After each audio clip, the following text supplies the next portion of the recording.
Ladies and gentlemen, welcome to Peter's celebration. Keep it light, nothing's funner than doubting ex-flatterers. Sadly, they were all tortured, leaving Peter in high spirits, enjoying his food and drink. Catherine seizes this chance, acting charitable, urges nation cleanup. What a political pro.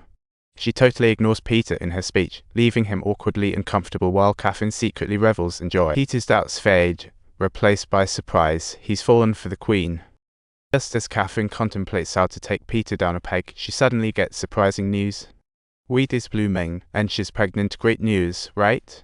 But Catherine is in a frenzy because she wants her husband dead. It's Catherine's birthday, and Peter is as nervous as a cat on a hot tin roof, planning for a surprise. But Catherine's plotting a coup. As she plans, with an eye until lunch, she decides to have tea with her lover. Of course, having tea is a cover, getting rid of him is the real deal. What an ungrateful guy to develop real feelings for the Queen. Auntie is pressuring Catherine to drink water to check if she's pregnant. Talk about Auntie on alert. Catherine stubbornly holds it in, not wanting to spill the beans, but Auntie is sharp as a bloodhound. She sniffs out the secret. Catherine wonders which side her plotting Auntie is on. Learning Auntie knows the plans, and maid suggests either killing her or bolting, or else she'll spill the beans. Catherine shrugs it off. She's got the army under control, and Peter can't escape now. Unexpectedly, Auntie neither rats nor stands by Catherine. She requests a month off.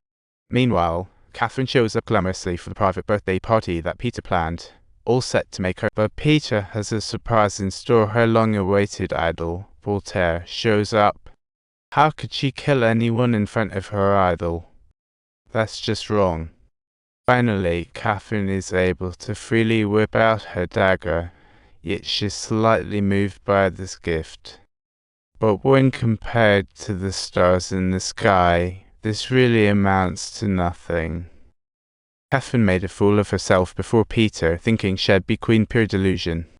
She rushes outside to check the situation, only to find the palace has been overtaken by the chubby. Peter seems unflappable, but clearly he had already planned this out. Truly impressive. Maria is taken aback. With Catherine's attempt at assassination failing, she has no choice but to run and tell Peter to save herself. Maria spills all of Catherine's plans to Peter, leaving him with a heartache. Peter thought Catherine was only upset about a love affair. Little does he know she wants to seize the entire country. At this time, Catherine's like a discarded bird. Her maid betrays her for self-preservation. Unbelievable.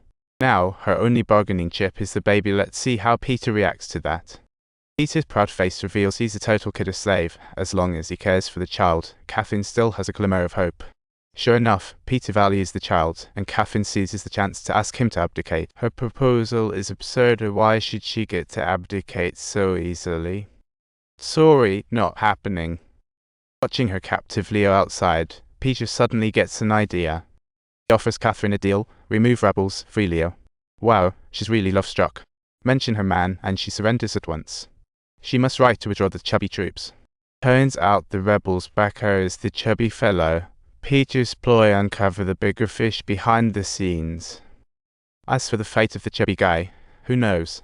Catherine finds herself in a real pickle now.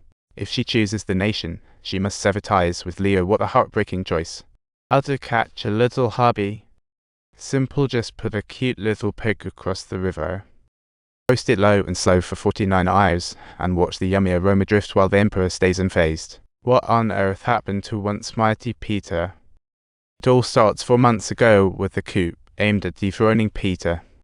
Catherine led the rebels and took over most of the palace. Both sides were evenly matched, neither willing to back down.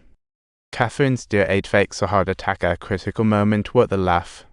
After the colonel was taken out, the conservatives were done for. At this rate, Peter's days are numbered.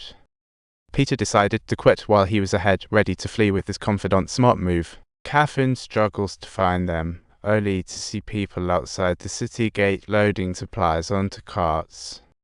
Her mind instantly shifts. Peter must be planning a feast. Catherine hops onto a swift horse and chases after, only to find out Peter is about to enjoy a hot meal again.